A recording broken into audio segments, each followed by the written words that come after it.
안녕하세요. 서민 입장에서 재테크 이야기하는 서민테크입니다. 재테크에 관심 있으신 분들이라면 월급쟁이 부자들이라는 채널에 대해 많이 알고 계실 겁니다.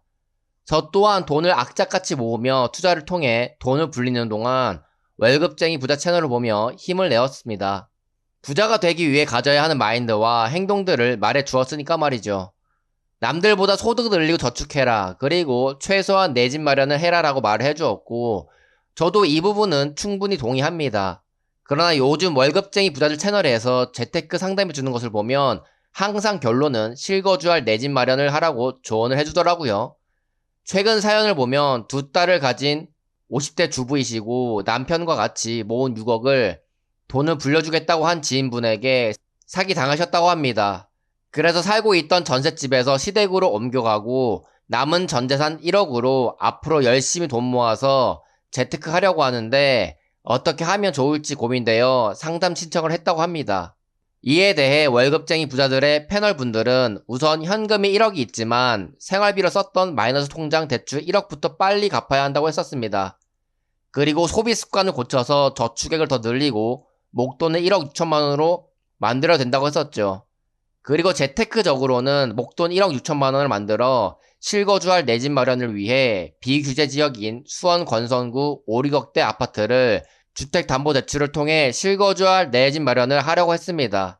결국 소비를 줄여 저축액을 늘리고 대출부터 갚아라. 재테크적으로는 돈을 불리기 위해서 비규제 지역에 실거주할 내 집 마련을 해라라는 것이었죠. 하지만 저는 시댁에 들어갈 정도로 간절하고 재테크로 인생이 변하기를 원하는 사람에게 저 정도 상담 내용은 굉장히 부족하다고 생각합니다. 그래서 저도 범죄 연루되었다는 검사 사칭 관련 보이스피싱 사기로 전재산 1억을 잃고 그 이후 악착같이 돈을 모으고 불려 파이어족이 된 제 관점에서 추가 상담을 해보겠습니다.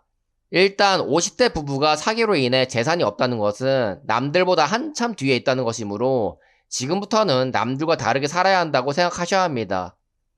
물론 그 각오로 주거비부터 아끼기 위해 살고 있던 전셋집을 떠나 시댁으로 들어간 것은 매우 잘하신 일이라고 생각합니다. 그 다음에 해야 하는 것은 월급쟁이 부자들에서 소비를 줄여 저축액을 늘리는 것도 있지만 그보다 더 중요한 것은 아내분의 소득을 더 늘려야 한다는 것입니다. 아이도 다 컸고 이제 일할 수 있는 상황이라면 아내 연봉이 1200만 원은 터무니없이 적습니다. 남편이 1억을 벌어서 많이 번다고 생각하시면 안 됩니다. 이제 나이도 있어서 그 수입이 계속 들어오는 것도 아니기 때문에 부부 합산 최대한 많은 소득을 벌려고 같이 노력해야 합니다. 편의점 알바만 8시간만 해도 연 2천만 원은 벌기 때문에 투잡이라도 뛰어서 연 3천만 원 이상 버는 것부터 달성하셔야 합니다. 투잡하며 노동소득을 늘리는 것이 고통스럽다고 생각하시겠지만 사기로 없어진 내 과거를 되찾기 위해서는 그 정도 고통은 감내해야 합니다. 가지고 있는 돈으로 편하게 부자가 될 생각부터 뜯어 고쳐야 되는 것이죠. 편하게 돈을 벌려고 했던 생각이 있었기에 사기를 당한 것도 있으니까 말입니다. 소득을 늘리고 그 다음엔 절약을 잘 하셔야 되는데 고정비 보험 60만 원이 매우 거슬립니다.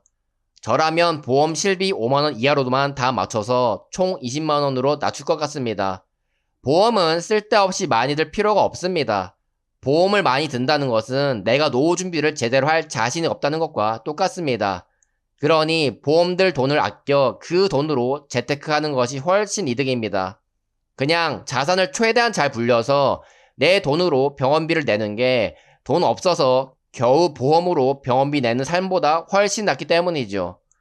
그 다음 재테크적으로는 저는 권선구 아파트 내 집 마련하는 것은 좋으나 실거주보다는 대출 없이 1억 정도로 전세계 투자를 하는 것을 추천드립니다. 아마 잘 찾아보면 갭이 1억도 안 되는 아파트도 있을 것입니다. 비규제 지역이 가장 좋은 것은 전세계 투자를 할 수 있는 건데 굳이 왜 대출 껴서 이자 많이 나오는 비효율적인 실거주 투자를 추천해 주는지 저는 도저히 이해가 되지 않습니다.